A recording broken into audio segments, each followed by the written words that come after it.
Dear students, your next assignment is the resume and cover letter. And what you're going to do for this assignment is that you're going to search either online or through newspapers, bulletin boards, etc. a job that at this moment in time you are qualified for the position, and you're going to write a resume and cover letter that will highlight the ways in which you are the perfect person for the position. And along with your resume and cover letter, you're going to supply me with the advertisement, the job posting, so that I can take a look at that job posting and compare that job posting with the requirements that you have listed on your resume and cover letter. You should have read the information in your textbook regarding your employment package. And remember that you have two types of resumes. You have a chronological resume or a skills resume. It is totally up to you which you choose. Of course, you want to make sure that you choose the correct resume for your qualifications and where you are in your life at this moment.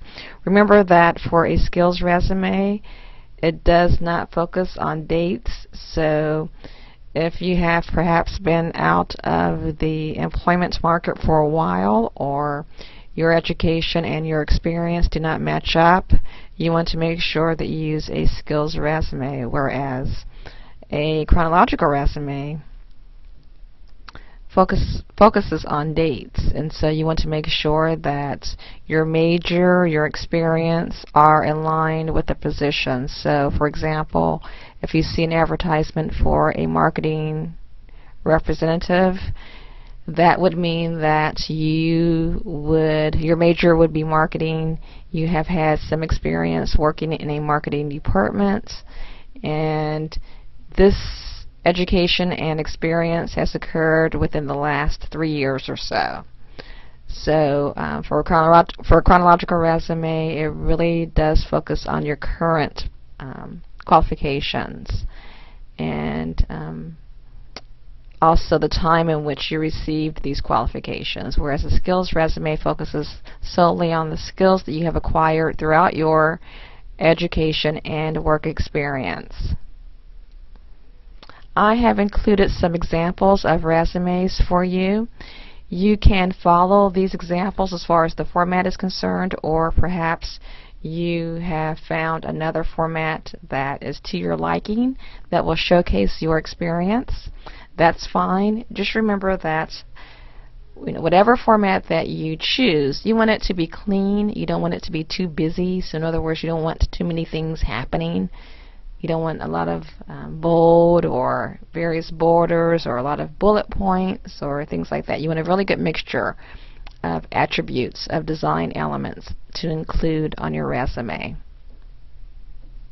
Let's take a look at Linda Clymer's resume. And specifically, I want to focus on her border. And here we have her name and her address and her email.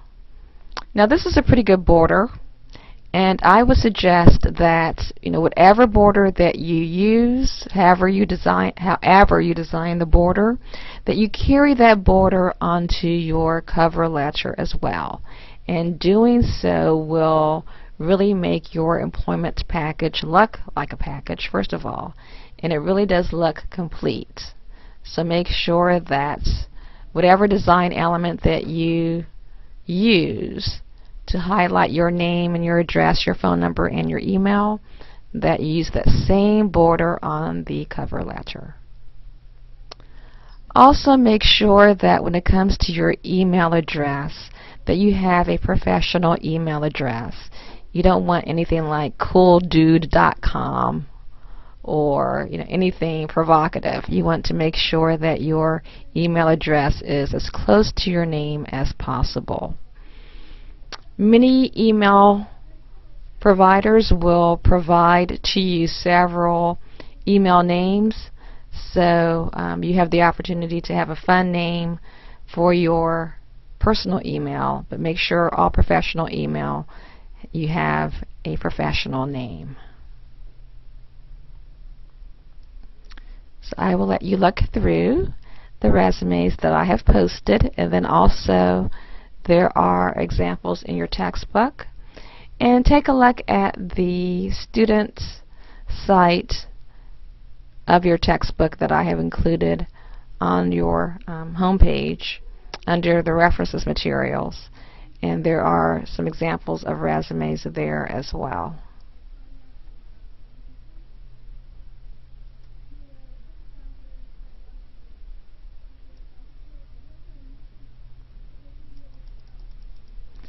When it comes to your cover letter, you want to think about writing an attention-getting statement for the first paragraph.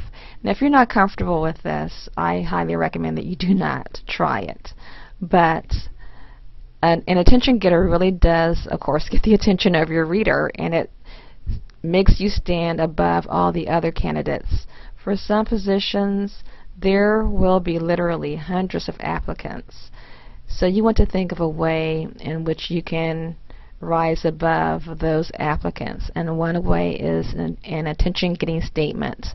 And if you want to try the attention-getting statement, make sure that your attention getter links the position and the requirements of the position to your qualifications. So you want to make sure that there's a link, a logical link between your qualifications and the position, and that will help you rise above everyone else and get the attention of your reader.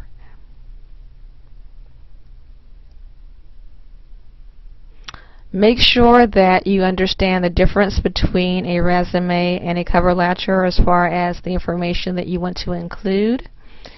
In a resume and cover letter, remember that the information is different, so make sure that you focus on those differences.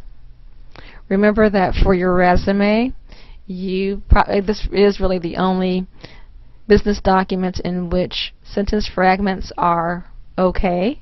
So you don't want to write complete sentences, but sentence fragments. Remember that you are going to punctuate, however, these fragments as if they were sentences.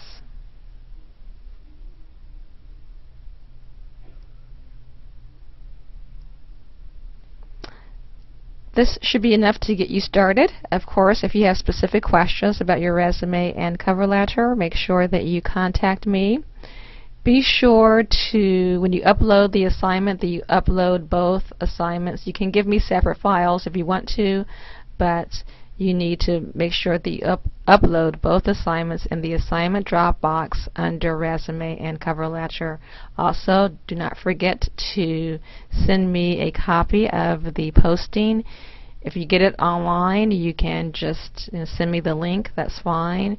If you do not get it online, you can scan the ad for me, just some ways that I know that this is a legitimate advertisement and that you are applying for this position. Have fun putting it together, and remember that a resume and cover letter are the ultimate persuasive documents.